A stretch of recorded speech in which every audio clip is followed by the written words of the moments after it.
Hello students, मैं वीरेंद्र सिंह। देखिए, आज हम बात करते हैं हिंदी विषय पर। जैसा कि हमने पहले भी आपको पढ़ाया है, उसी के आगे देखते हैं। अगला पद में लिखा है, शिशिर न फिर गिर बन में। शिशिर न फिर गिर बन में, जितना मांगे पतझड़ दूंगी मैं इस निज नंदन में। जितना मांगे पतझड़ दूंगी मैं इस निज नंदन में। कितना कंपन तुझे चाहिए ले मेरे इस तन में। कितना कंपन तुझे चाहिए ले मेरे इस तन में। सखी कह रही पांडुरता का क्या अभाव आनंद में। सखी कह रही पांडुरता का क्या अभाव आनंद में। वीर जमा दे नयन नीर तू मानस भाजन में। वीर जमा दे नयन नीर यदि तू मानस भाजन में। तो मोती सा मैं अकिंचना रखूं उसको मन में। तो मोती सा मैं अकिंचना रखूं उसको मन में।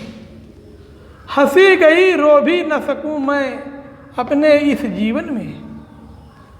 हंसी गई रो भी न सकूं मैं अपने इस जीवन में।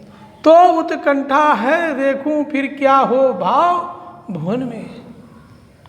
तो उत्कंठा है देखूं फिर क्या हो भाव भुवन में। देखिए, लक्ष्मण की पत्नी उर्मिला विरह से व्यथित है। वो शिशिर से कहती है कि शिशिर न फिर गिर बन में। हे शिशिर ऋतु, तू बनों में ना जाकर गिर। शिशिर ऋतु, तू बनों में ना गिर जाकर, क्योंकि वहां हमारे पति लक्ष्मण श्री राम और सीता की सेवा में लगी हैं। तू आ जाएगी तो अपनी शरद ऋतु की कठोरता से तू उसे तपस्या करने में बाधा डालेगी। इसलिए हे शिशिर ऋतु, तू बनों में न जा। जितना मांगे पतझड़ दूंगी मैं इस निज नंदन में। जितना तू पतझड़ चाहिए, क्योंकि तुझे पतझड़ करना ही अच्छा लगता है, तो तू जितना पतझड़ मांगेगी तो मैं इस शरीर रूपी नंदन वन से मैं तुझे पतझड़ दे दूंगी। जितना मांगे पतझड़ दूंगी मैं इस निज नंदन में। जितना पतझड़ मांगे तू, मैं अपने शरीर रूपी निज नंदन वन से तुझे पतझड़ दे दूंगी। कितना कंपन तुझे चाहिए ले मेरे इस तन में। तुझे दूसरों को कपाना अच्छा लगता है। तुझे दूसरों को कपाना अच्छा लगता है, तो तुझे जितना ही कपकपी चाहिए वो मेरे इस तन से, हमारे शरीर से ले ले। कहने का भावार्थ ये है कि लक्ष्मण की पत्नी विरह के कारण कंपन कहती रहती है, कांपती रहती है। सखी कह रही पांडुरता क्या क्या अभाव आनंद में। उसकी सखी कहती है, लक्ष्मण की पत्नी की सखी कहती है कि उसके शरीर में जो कंपकपी है वो निरंतर उसके मुख से खत्म नहीं होती है। वीर जमा दे नयन नीर तू मानस भाजन में। लक्ष्मण की पत्नी कहती है, हे वीर भाई, तुम्हारे इस आंखों के नीर को, जल को तू स्थिर कर दे, जमा दे, तो मैं गरीब उसे मोती के समान सुरक्षित रखूंगी। क्योंकि मैं निरंतर मन में अपने आंखों के आंसुओं को पीती रहती हूं, उन्हें बाहर नहीं निकलने देती हूं। तो मोती सा मैं किंचना रखूं उसको मन में, तो मैं उसे मोती की भांति मैं उनको सुरक्षित अपने मन में रख लूंगी। हंसी गई रो भी न सकूं मैं अपने इस जीवन में। हंसी तो चली गई, मैं अपने जीवन में रो भी न सकूं, तो जीवन फिर व्यर्थ है, बेकार है। फिर जीवन का भाव ही क्या रहा। तो उत्कंठा है ते फेंकूं फिर क्या हो भाव भुवन में। लक्ष्मण की पत्नी उर्मिला कहती है कि हमारे मन में शेष उत्कंठा है कि फिर मैं जीवन में रो भी ना सकूं, हंस भी ना सकूं, तो जीवन फिर शेष किस लिए है। ये हमारे मन में उत्कंठा व्यक्त हो रही है कि जीवन फिर किस लिए है, कि मैं अपने जीवन में रो भी ना सकूं और हंस भी ना सकूं। आगे देखिए, मुझे फूल मत मारो, मुझे फूल मत मारो, मैं अबला बाला वियोगिनी, कुछ तो दया विचारो। मैं अबला बाला वियोगिनी, कुछ तो दया विचारो। होकर मधु के मीत मदन, पट तुम कटु गरल नगारो। होकर मधु के मीत मदन, पट तुम कटु गरल नगारो। मुझे विकलता तुम्हें विफलता, ठहरो श्रम परिहारो।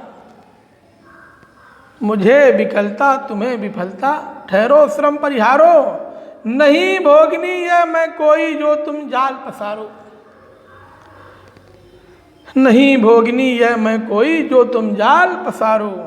बल हो तो सिंदूर बिंदु यह हर नेत्र निहारो। बल हो तो सिंदूर बिंदु यह हर नेत्र निहारो।